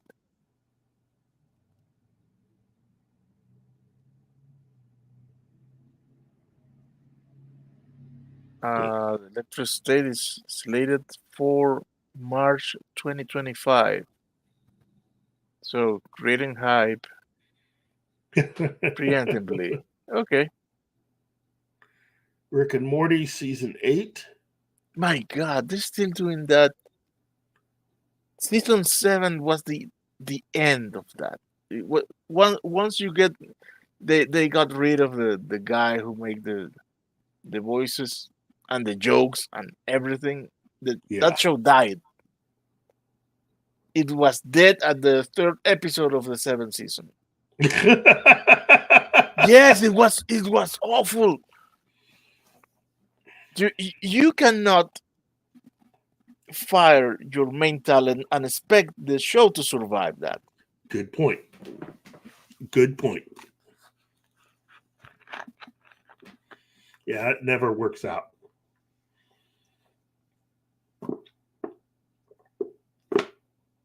Moon Man. Oh my God, Outlander has 7 seasons.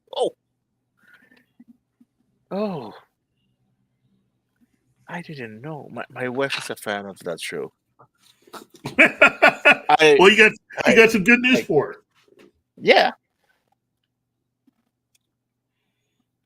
As soon as the show ends, I'm gonna tell her, "Hey, they're renewing Outlander." I can already picture her smile in my mind. That's cool. I'm I'm trying to scroll this on StreamYard. Yeah, right.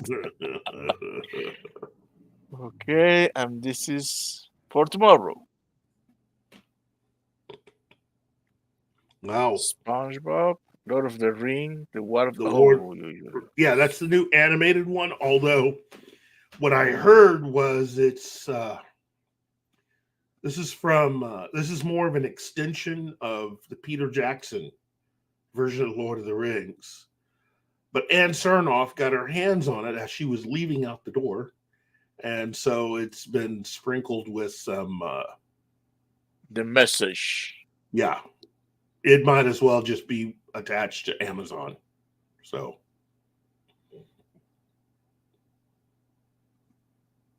Oh, what we do in the shadows. Bear McQuarrie. Musical world building. That's a good one. And the Walking Dead universe.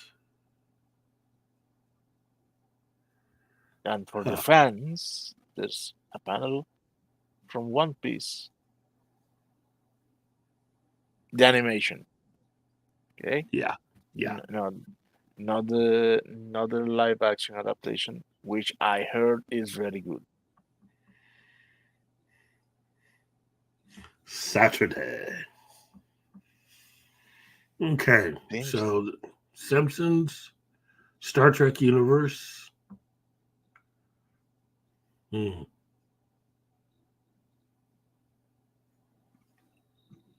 Huh. Richard Commandos. Oh yeah, right. Frank Grillo is on that again as Rick Flag Sr.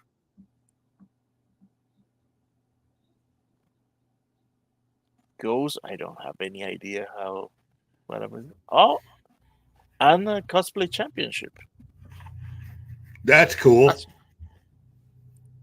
That is always cool. Oh man, I would remember. New York Uh, City is where cosplay made its debut in 1939. So to have the cosplay championship there, that's about right.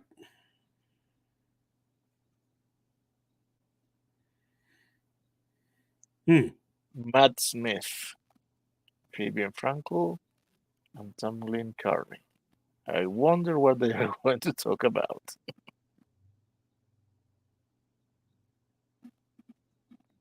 Futurama, the Hannibal. Are they doing something with Hannibal? It could be I a mean, look back. Could be a look back at the Hannibal series. In fact, I noticed that I think it was the CW app.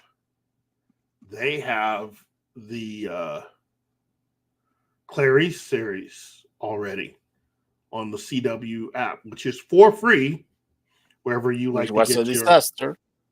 Oh God, that show was a disaster. So all you fans of Kirksman, there you go. You can watch that.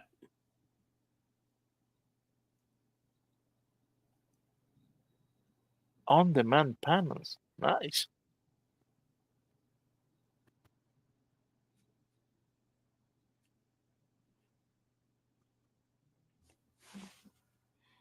This is all pretty cool. But Yes. wow, there's just so much. Sony Pictures panel and footage. But that's for members only? What? Popverse Popverse? members. No. Oh man. Max original animation. Yeah, Creatures Commanded is for members only too. Here we go. The Harvey Awards. 2 p.m. I suppose it's not Harvey Weinstein. No, it's not. It's actually it's one of the few awards named after somebody who is truly talented. And yeah.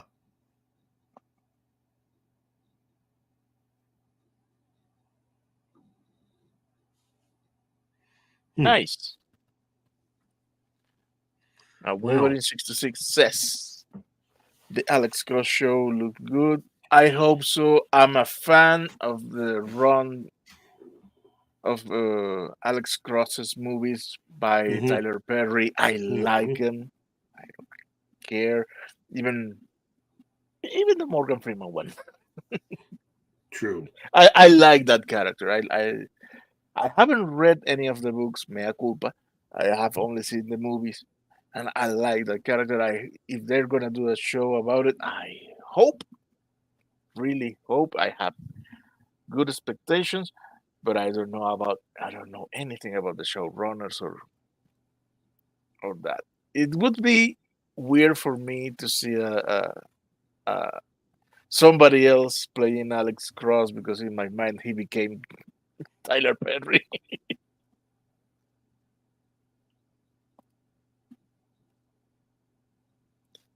Is the Harvey Award? Oh my god! Wow. Wrong, Harvey. Wrong, Harvey. This is actually named after someone who was a really good guy. Can you tell us more about him? I think he was the guy. He was one of the people behind, I remember correctly, Mad Magazine.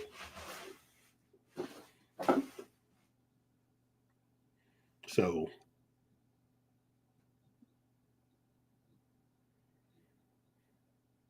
Okay, let me see how.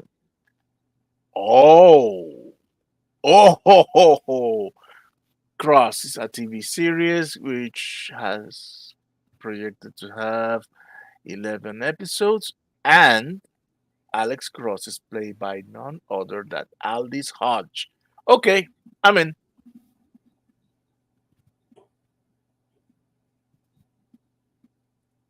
Yes, I'm the Otis Hogman from Black Adam. Okay, I'm in. And it's for from Prime. Oh,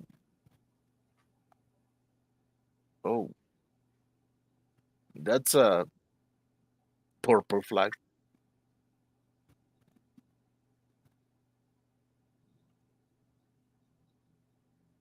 Okay, let's give it. I'm gonna give it a chance. Okay. Who else do we have? Oh, Wes Chatham is here too. Really? Yep, and Matthew Lillard. Oh, this is this has potential, man. This has potential.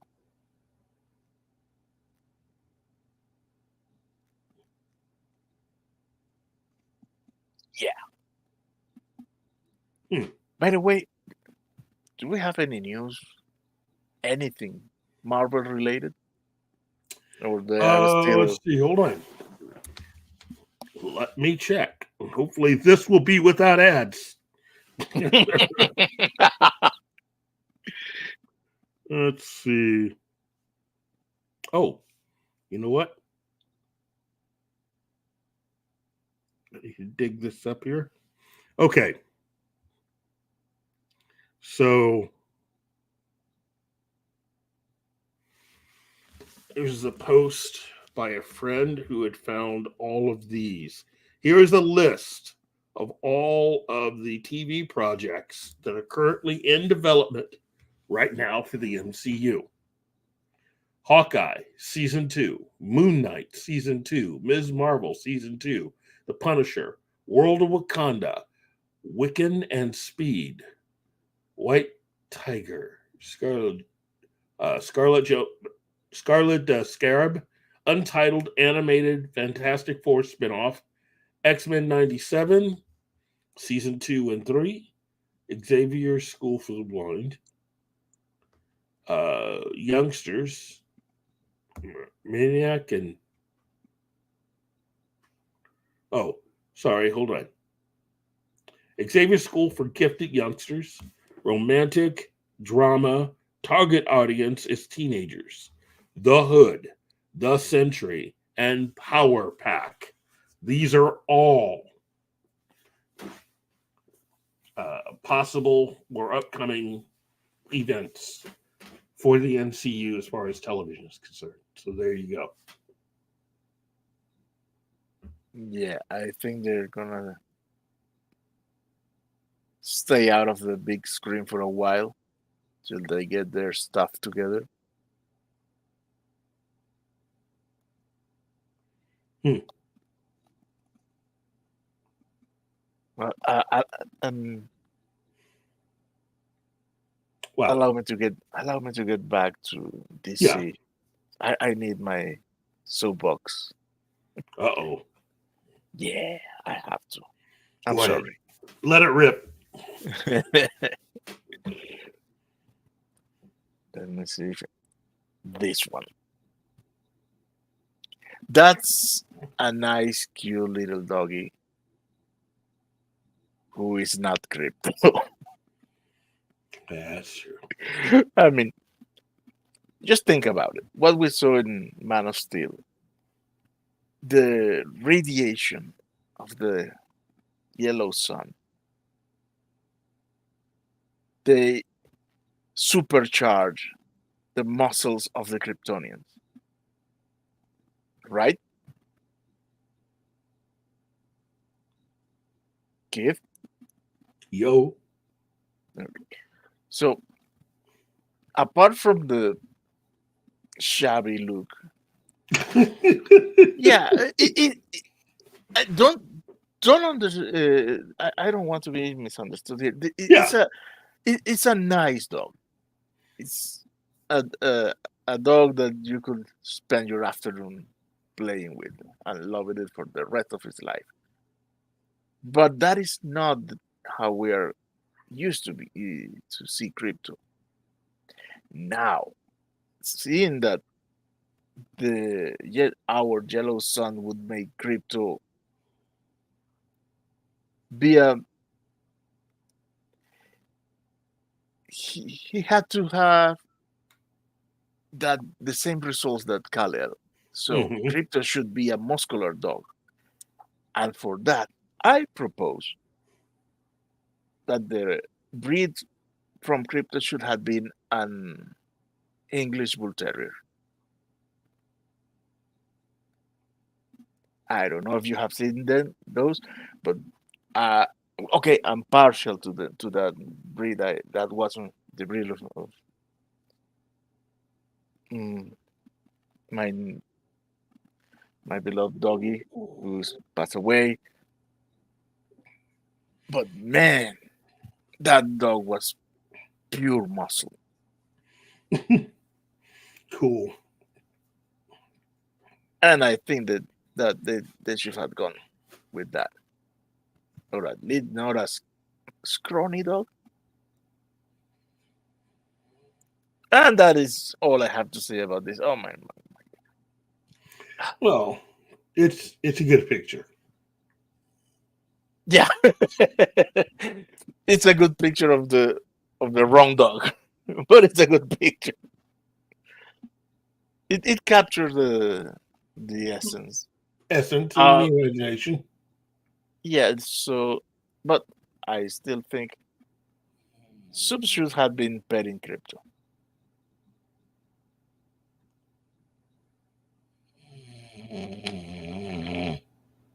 Okay, okay, bad idea. Eh, What do we have here? wow. They should.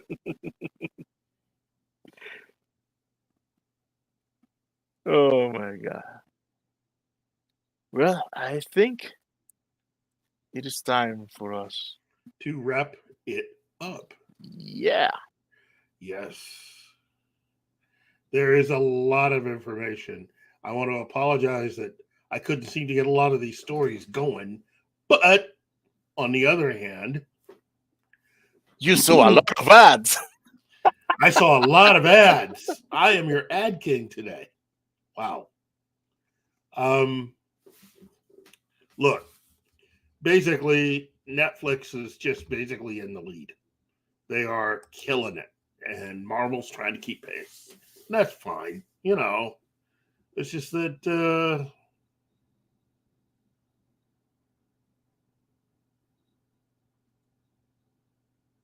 They should have never killed the Marvel shows on Netflix. basically, They were doing so well. yeah. Ah, let's see. Let's see. Things apparently are changing. Hmm. I don't believe it personally, but I don't want to be a Debbie Downer. So let us see. Let's see. Let's see what happens. What the future brings us. I agree. We should definitely endeavor to do that. And on that note, I want to thank the Comic Relief Crusader, Shinatsky, Mike's Total Dragon Channel, Jeebus, because Jeebus is cool. And Confused. Of course, Penny, Wolverine 467, 26626. Wow, I must be tired. Tom Baker, Miss Toe, Cam Cam, Mephisto, I know. Mrs. A, and Morrow. Wow. I want to just thank each and every one of you for tuning in and having fun and listening to Martin and I, you know, in certain cases, kind of take certain people to task. But hopefully you've gotten just a little bit of information today. And, you know, I like to think this is a nice little change of pace for a lot of the programming that we normally have here on the Pop Culture Minefield channel. So if you feel inclined, check out more of our programming and definitely check out all of our regular shows that we seem to have Monday through Friday, even Saturdays too.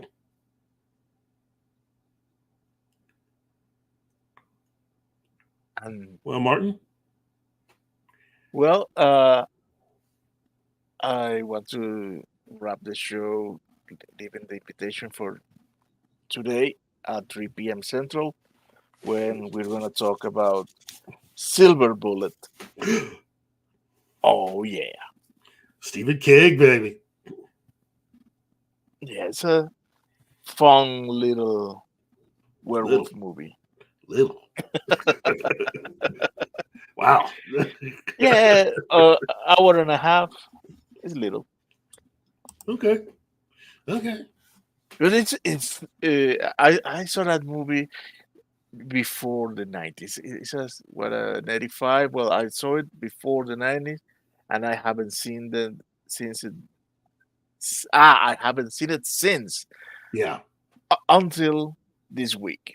Oh my God, it's better than I remember. That movie had no right to be that fun. So you are cordially invited to this afternoon at 3 p.m. Central